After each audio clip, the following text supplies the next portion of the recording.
Ladies and gentlemen, welcome to Ringside Wrestling Entertainment. This is Joel Perez here for another edition of your official Smackdown Live reviews. And of course, ladies and gentlemen, it was your November 28th, 2017 edition of Smackdown Live. Here tonight, we were in Lexington, Lexington, Kentucky. In Kentucky, it was actually not a bad crowd here tonight compared to what we seen last night in Tennessee. Holy crap. This crowd was absolutely fantastic compared to what we seen last night. Last night, there were corpses in the crowd. Last night, it was a bunch of women, children, and families who wanted to go home and milk the cows. Right? Little Sally wanted to go home and play with her Barbie. Maybe go to the store tomorrow and get a Ken. They needed to do their homework. Nobody was into that show last night. There was nothing to be into. But that's besides the point. When the only thing the crowd cares about is Roman Reigns, there's a problem.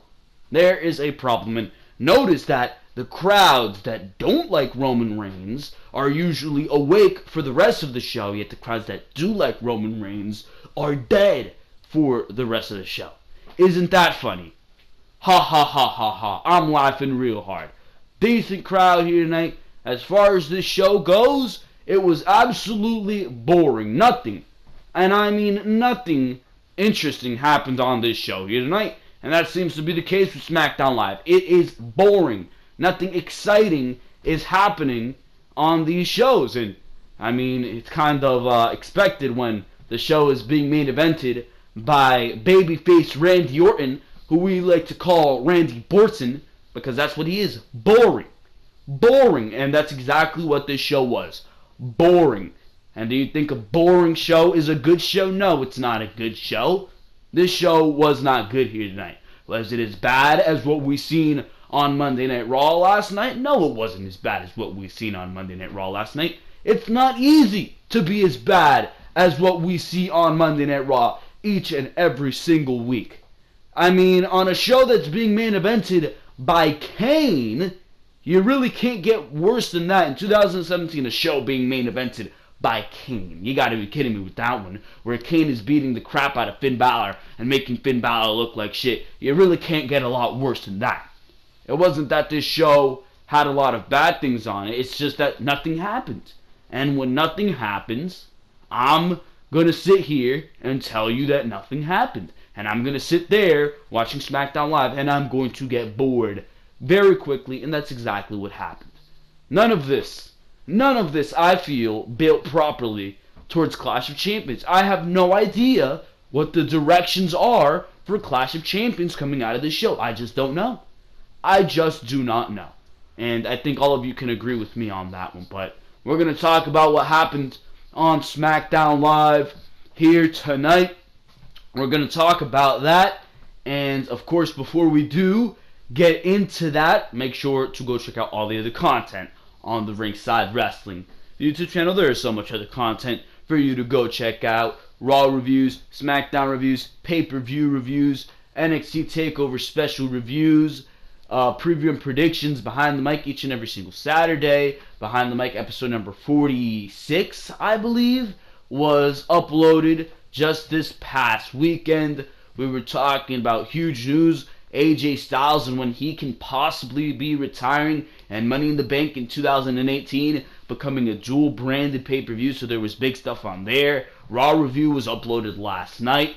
There was big stuff there. Just a week from Sunday, last Sunday, there was the Survivor Series review, and a week from last Saturday, there was the NXT TakeOver War Games review. So if you did miss any of that content, make sure to go check it out. Raw reviews doing very well on the channel, so make sure to go check out all that other content on the Ringside Wrestling YouTube channel. We got some great things for you to go check out, over 300 videos, so make sure to watch those videos. And if you enjoy what you see in those videos, if you enjoy what you see in this video, make sure to do me a favor, do yourself a favor for that matter. Don't mean to sound cocky though, but click that subscribe button. If you have not subscribed yet, I honestly do not know what you are waiting for. Everything regarding the WWE. You don't even got to watch the shows, bro. You watch this video and you'll be all up to date. You'll know when something's bullshit. You'll know when something's good right here on the Ringside Wrestling YouTube channel, because I'm going to be here to tell you. So make sure to subscribe for everything regarding the WWE, and of course, make sure to like, make sure to comment what you thought about SmackDown Live here tonight, because what you think about SmackDown Live is just as important as what I think about SmackDown Live here tonight. So make sure to comment that in the comment section below, because for now, ladies and gentlemen, we're going to go straight into the SmackDown Live review and results. And the show started off here tonight with Mr. Shane McMahon. And Shane McMahon came out saying that we all bleed blue in Lexington, Kentucky. But there are two superstars who don't. And last week he was in the process of firing those two individuals because they don't respect anyone on this brand, any of the authorities on the brand, and any of the fans of the brand. So he was going to fire them with pleasure. But Daniel Bryan stepped in with what on paper was a very good idea, putting them in a lumberjack match and then firing them anyways. But it didn't go down that way. So he brought out Daniel, who came out to a huge crowd reaction, of course, like always. Daniel Bryan chant started up with Daniel saying that he understands why Shane and many other people believe Sami Zayn and Kevin Owens should be fired. But being someone who has been fired numerous times himself in the past, he believes in second chances, saying that Owens and Zayn wanted to participate in Survivor Series, be it for their selfish reasons, but Shane has to agree that his temperament has gotten the better of him. Shane brought up how Owens beat the crap out of his father and cost Team SmackDown the win at Survivor Series, so he was saying that his temperament is justified, with Daniel Bryan saying that he sees real talent in Kevin Owens and Sami Zayn, saying that Owens and Zayn did that in attempt of grabbing the proverbial brass ring, and if Shane wants a general manager who will be a corporate yes man and agree with everything he does, then he hired the wrong man. But if he wants someone who will scout real talent and recognize and give them opportunity, then Shane has his guy. Shane said that he will commend Bryan for making Randy Orton versus Kevin Owens in the main event tonight, and he wants to add to that match by making it no holds barred and banning Sami Zayn from ringside. So that's pretty much what the opening segment was establishing.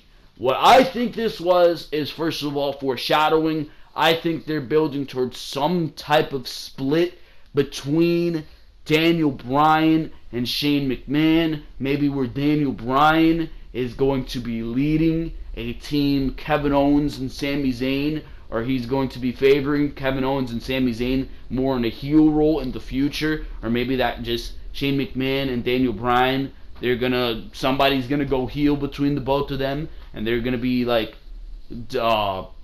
conflicting authorities. I'm not sure, but there seems to be building conflict between Shane McMahon and Daniel Bryan, and here it seems like Daniel Bryan seems to be siding with Kevin Owens and Sami Zayn a little too much, and there were rumors that we were going to see a team Kevin Owens versus a team Shane McMahon. Maybe that could still happen, but it's a team Daniel Bryan versus a team Shane McMahon. Maybe it could be something like that. I'm not sure, but it seems like that's the way WWE was headed with what I've seen in this segment. And then in the next segment, they want to have Daniel Bryan completely go back on exactly what he said. We go to a commercial break. We come back, and there's a backstage segment. Owens and Zayn were backstage, with Zayn complaining that every week is something new, talking to Daniel Bryan and saying that he can't possibly have Zayn barred from ringside, with Owens calling Randy Orton crazy. Bryan asked who they are to tell him what to do, saying that they're not the only ones trying to keep their job. So the answer is no. Hell no. I mean, where is that coming from, bro? Just a segment ago, Daniel Bryan was trying to defend these guys in the eyes of Shane McMahon in a more skewed perspective, in a different perspective. And now he's yelling at them? I don't understand it. What are you building towards here? That was like the entire theme of this show. I was trying to grasp, what are they building towards here? We're on Monday Night Raw. You're really not building towards anything just yet, and you can tell that they're not building towards anything just yet, which is wrong, but at least they're not building towards a pay-per-view in the immediate near future. SmackDown is. SmackDown is. They're building towards Clash of Champions, and I do not see where any of this is fitting into Clash of Champions. I really, really don't. Anyways, Chad Gable and Shelton Benjamin versus The New Day continues that theme. The New Day just got one big spur of offense on Benjamin and Gable, and that was pretty much never countered until The New Day hit the finish of an up, down on Shelton Benjamin, I believe, and they won the matchup. I was under the assumption that you were building Benjamin and Gable to challenge the Usos. So why would you have the New Day win? It makes no sense to me. You're telling me with this win that the New Day just picked up that it's going to be the New Day versus the Usos again, when really that shouldn't be the case, because the last tag team championship match that the Shelton Benjamin and Chad Gable had, they won against the tag team champions by countout. So where does that make sense? I don't understand it. Last time we saw the New Day and Shelton Benjamin and Chad Gable compete, Shelton Benjamin and Chad Gable won. So where is this coming from? I don't understand it. Are they building towards a multi-man tag team championship contest? I don't know. But it just makes no sense to me why the New Day would be winning this matchup when you had an easy direction of Shelton Benjamin and Chad Gable versus the Usos. It just doesn't channel through for me. I don't get it. It was a decent match, what we see in between these two teams. But in the end, it is what I feel directionless, and I don't see where they are going. I want to have some type of instinct to where they are going. Right now, I don't see where they're going, and if I do see where they're going, if I do see what they're going towards, it doesn't even look exciting. That's a problem. It is boring. It is mediocre. It is lackadaisical. It's a problem. Anyways, we go to Charlotte and Naomi, who are backstage talking about the match with Ruby Riott, Sarah Logan, and Liv Morgan. This segment was absolutely cringeworthy. My God, are these women over-scripted. You got Charbot over here. I am your women's champion. That's how she speaks. Sounds exactly like one of these backstage interview ladies who are absolutely awful at their job. Natalya walked in saying that Charlotte is lucky she was able to survive another week with the gold, but she is willing to work with her to show that no one makes their names off the women of SmackDown Live. Then Natalya, who was wearing cat ears, by the way. Why she was wearing cat ears, don't ask me. But Natalya, she said some corny-ass one-liner. Same thing with Charlotte, said some corny one-liner. And that ended the segment. And Naomi's like, oh, that was a nice one. Oh my, so cringeworthy. Just let these women go out there and say what they need to say. Why do you need to throw in all this scripted verbiage that clearly they are not invested in saying? It sounds like it's stupid, like they think it's stupid when it's coming out of their mouths, and that's because it is stupid. It sounds stupid. It sounds scripted. It does not sound genuine. So why are you throwing these women out there to say this scripted garbage? They sound terrible, bro. They really, really do. You know, you go back, by the way, this is just a side note. It's unrelated, but it kind of is related at the same time, because you go back and you watch a segment between Brock Lesnar and Kurt Angle, and I was just watching this on YouTube. You know when you just scroll through YouTube and you encounter old WWE segments? So that's what I was doing, and you saw this old segment between The Rock and Kurt Angle, or not The Rock and Kurt Angle, Brock Lesnar and Kurt Angle.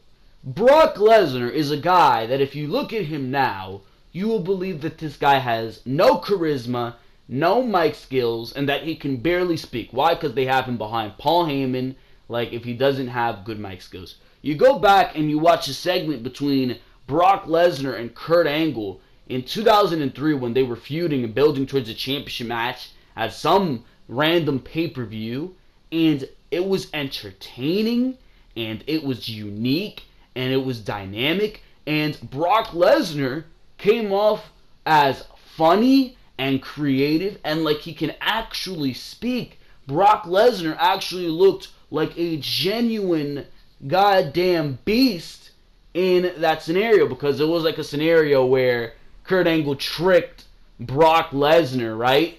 And he made him do 300 push-ups. They're like, all right, they're doing a contest. Who can do more push-ups, right? And Brock Lesnar did 300 push-ups for Kurt Angle to just walk away. Now, Kurt Angle's so scripted on television, you think that Kurt Angle has no goddamn personality. What is up with the over-scripting, bro? You gotta be kidding me. If a segment between Brock Lesnar and Kurt Angle, Brock Lesnar, who you would think if you watch him now, has no type of personality, back in 2003 came off so well, why can't you do that now? You know these superstars have personality. You know they want to have fun. You know they could have fun. You watch the unscripted shows on the WWE Network, the ride-alongs and the, WWE Swerved, right? And these guys have personality. These are funny people. And you really are not letting these personalities shine. Why? Because you prefer to have a script. You want everything to come off the way you want it to come off. And it's ridiculous. It comes off terribly because they are not invested in what they're saying. They don't believe in what they're saying. They don't believe in it themselves. But when your character, when you are coming up with things, you believe what you're saying. If I say something, I believe what I am saying. So it comes off better. It comes off better. But they're being told what to say through a script that they can barely remember. You had Bobby Roode cut a promo later tonight. He took a long-ass pause looking in the distance. Looking in the distance, bro. Wasn't even looking at the interviewer. Looking at the distance. Took a long-ass pause remembering his lines. And you can clearly tell. It's awful, bro. It is terrible. And it doesn't work. It's not genuine.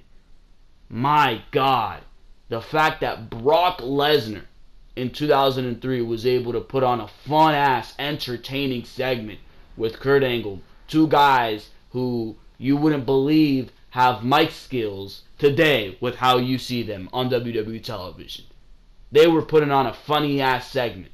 You know Kurt Angle's funny if you go back and watch the segments. But Brock Lesnar, I really hadn't seen his programming back then. He was a funny guy in those segments, bro. Both of them drinking milk out of a gallon. It was hilarious. It was hilarious. And you wouldn't expect them to be able to do that. And I bet those guys were given bullet points. Okay, you're going to go out there and do that and make it funny. And they probably did do that. It wasn't this over-scripted bullshit with 50 pages of lines that didn't work. I don't understand it. And I just had to go on that rant. I just had to, because these women, these men sound terrible. Sorry if you did not enjoy that rant, but I just had to go on it because they sound awful. Anyways, we move on here to the Bludgeon Brothers versus the Hype Bros. This match ended almost immediately with Harper and Rowan running through them even faster than they did last week.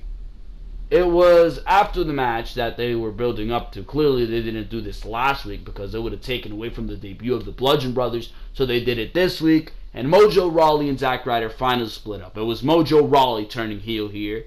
He attacked Zack Ryder after the match saying, "The Hype Bros are no more, the Hype Bros are no more," and the crowd for some reason was chanting, "This is awesome." What was so awesome about this? It was alright. In the end, Mojo Rawley turning heel. Is that going to make you care about Mojo Rawley? No. No, he's going to fade away in mid-card obscurity. Same thing with Zack Ryder. As good a hand as Zack Ryder is, do you really think they're going to book him to be any more than a jobber splitting from the Hype Bros? No. This is ridiculous. It really is. The Hype Bros have way more value together than they do apart. Because WWE, if they're not even going to book these guys as a tag team in a tag team division that was depleted like 2 months ago anyways, then what makes you think they're going to book them as singles competitors, I should say, in a WWE mid-card, upper mid-card, and main event scene that is absolutely stacked on SmackDown Live? Ty Dillinger, Bobby Roode, Rusev, Shinsuke Nakamura, Randy Orton, AJ Styles, Kevin Owens, Sami Zayn. Half of those talents that I mentioned aren't even used. And for some reason you mean to make me believe that Zack Ryder and Mojo Rawley are going to be used beyond the month that they have feuding? No, they're not. No, they are not. They're going to be thrown into battle royals when they need to do a battle royal. They're going to be lumberjacks when they need lumberjacks. Besides that, they're going to be catering all the rest of their careers pretty much, because you know WWE isn't going to use them. And for those of you kind of getting salty at that statement, you can't get salty because it's the truth. So there you go. There you go. Back from a commercial break, Mojo Rawley is walking backstage. Kayla Braxton, who is an absolute robot, my God, she asked him why he attacked Ryder. Mojo says, like Ryder said in the ring, he was interviewed after the match with Zack Ryder. He said, like Ryder said, the landscape has changed. So there you go. Dasha Fuentes was backstage with Bobby Roode right after that. Roode, he cuts a promo on Corbin and says he knows there's someone out there that's smarter, better, and that will take away his United States title. Roode goes on until Corbin appears and says Roode is delirious if he thinks he's scared of him. Roode challenges Corbin to put the title on the line tonight. Fans pop, but Corbin straight up says no. So there you go. AJ Styles versus the Singh brothers. AJ hits the ring, but Jinder Mahal, who for some reason was back on SmackDown Live here tonight, he still looks terrible without the goddamn WWE Championship on his waist. He's still as much of a failure Raha as he was before. I still do not want this guy on my television. Yet for some reason, he continues to show up on my television. Why is that, WWE? Why is that? Anyways, Jinder Mahal. First of all, before we get into this, why does Jinder Mahal wear a whole suit, dress shoes, but he never, and I mean never, decides to wear socks? What is it? What is it, Jinder Mahal? You got dress shoes on, wear some goddamn socks. Have the decency to wear socks, asshole.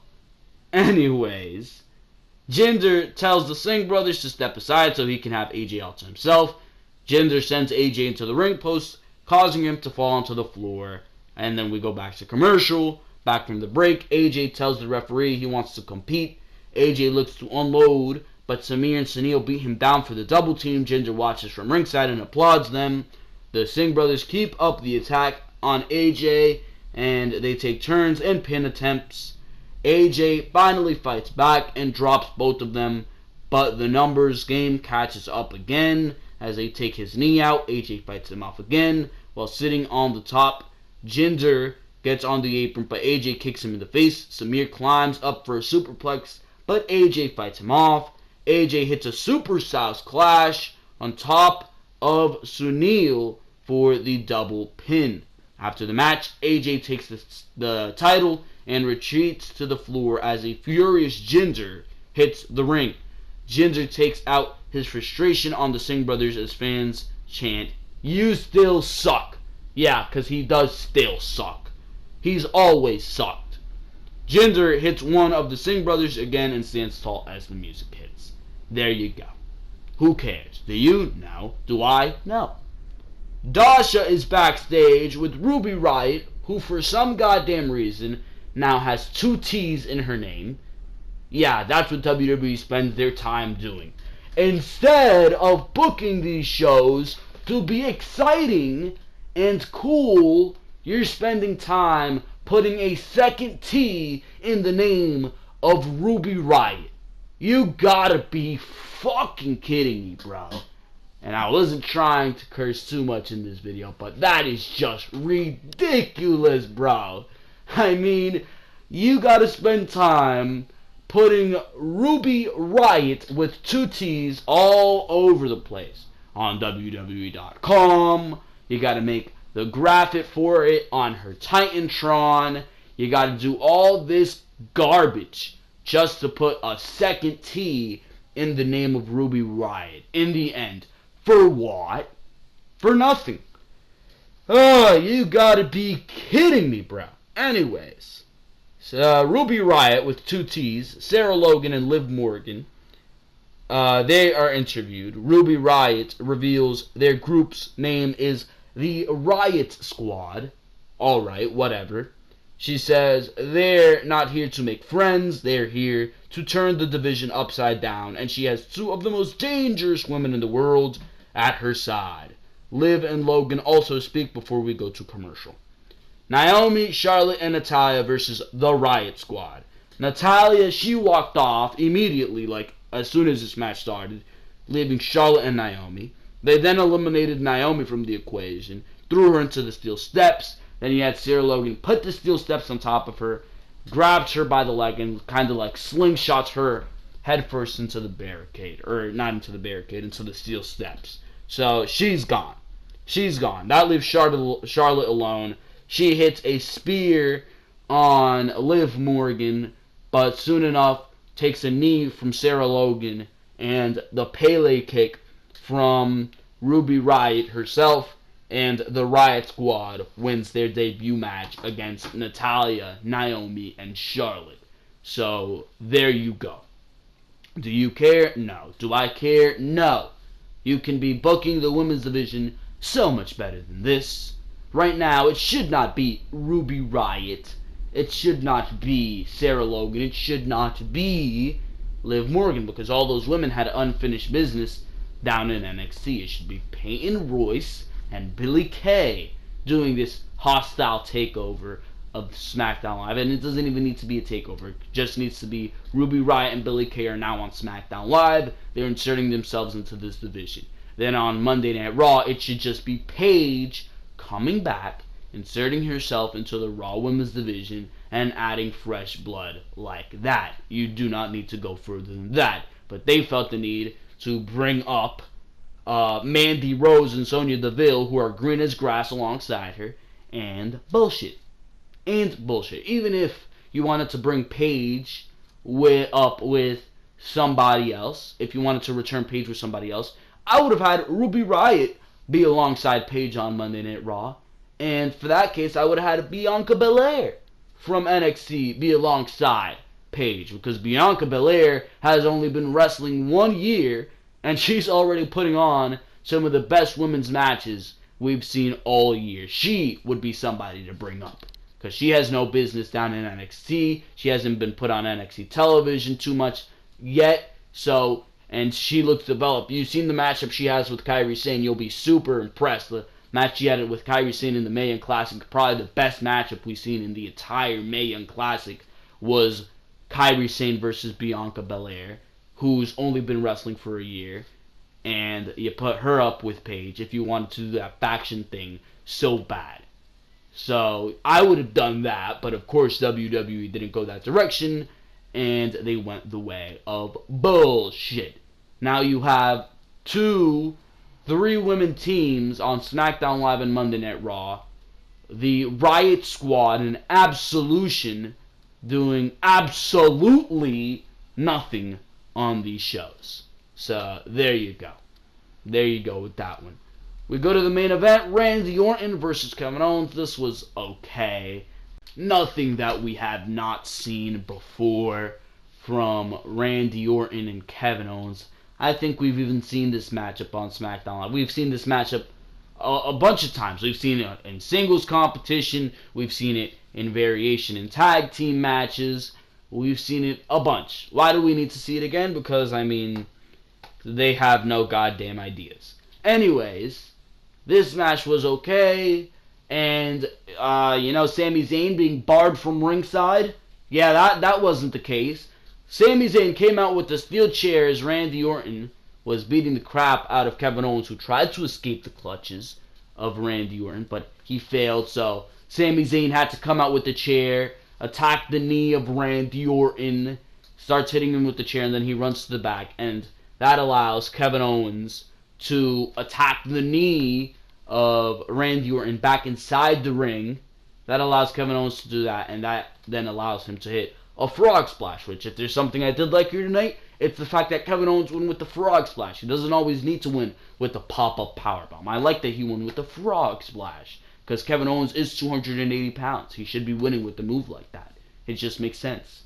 So I like the fact that he won with the frog splash, and Kevin Owens picking up the victory against Randy Orton. But again, in the end, what does this mean? Nada. That's what it means. Nothing. That's what it means. What is this building to? I don't know. What are Kevin Owens and Sami Zayn doing at the Clash of Champions pay-per-view? I mean, they seem to be the focal point of SmackDown Live, yet I can't tell you what they're going to be doing at Clash of Champions. I mean, even the WWE Championship picture isn't even being presented in the best light right now, and I understand that because Jinder Mahal is your WWE Champion. So, I mean, really, what are you doing? I don't know. These shows feel like they are building towards nothing when it's SmackDown Live who has the pay-per-view. It makes no sense to me, bro. You gotta start making this show more exciting. Maybe start fleshing out a card for your pay-per-view, which is in 3 weeks. Come on, bro. Get to work. SmackDown Live seems to be at a lull right now, when they really shouldn't be. I thought the biggest hurdle you needed to get past was Jinder Mahal being your WWE Champion. You're past that. Get past the Mahal feud and have AJ Styles have AJ Styles feud with somebody and have that become the focal point of television and give us some exciting goddamn television for that matter. Holy shit, how hard would that be? How hard would that be? Anyways, ladies and gentlemen, that was all we saw on SmackDown Live here tonight. Really nothing too exciting here tonight, and for that very reason, for a boring show, a bad review. This show gets like a 4 to a 5 out of 10 here tonight. Mediocre. Mediocre. And mediocre does not stand for good in my dictionary, buddy. It does not. 5 out of 10, it is not good. We should be giving 7s and 7.5s out of 10 to SmackDown Live. I want to see a good show, not a boring show, not an uneventful show. You are building towards a pay-per-view. Have something for that pay-per-view be actually fleshed out. I'm not asking you to put on the most exciting television I've ever seen here. I'm not. So what is the purpose of this? That's your SmackDown Live review. Nothing happened here tonight. Nothing exciting to talk about here tonight. What a tragedy, right? What a tragedy. For now, ladies and gentlemen, this has been Joel Perez of the Ringside Wrestling YouTube channel. Make sure to go check out all the other content. Raw reviews, SmackDown reviews, pay-per-view reviews, NXT TakeOver specials, Behind the Mic on Saturday, breaking news stories, top 10s coming in December, all that good stuff. Links to the last 10 videos in the description below. Make sure to go check it out. Subscribe to the Ringside Wrestling YouTube channel. If you have not subscribed yet, do not know what you are waiting for. Make sure to like, make sure to comment what you thought of SmackDown Live here tonight, because for now, this has been Joel Perez of Ringside Wrestling Entertainment, and for now, I am out of here. Thank you very, very much for watching this video. I will see you next time, right here on Ringside Wrestling.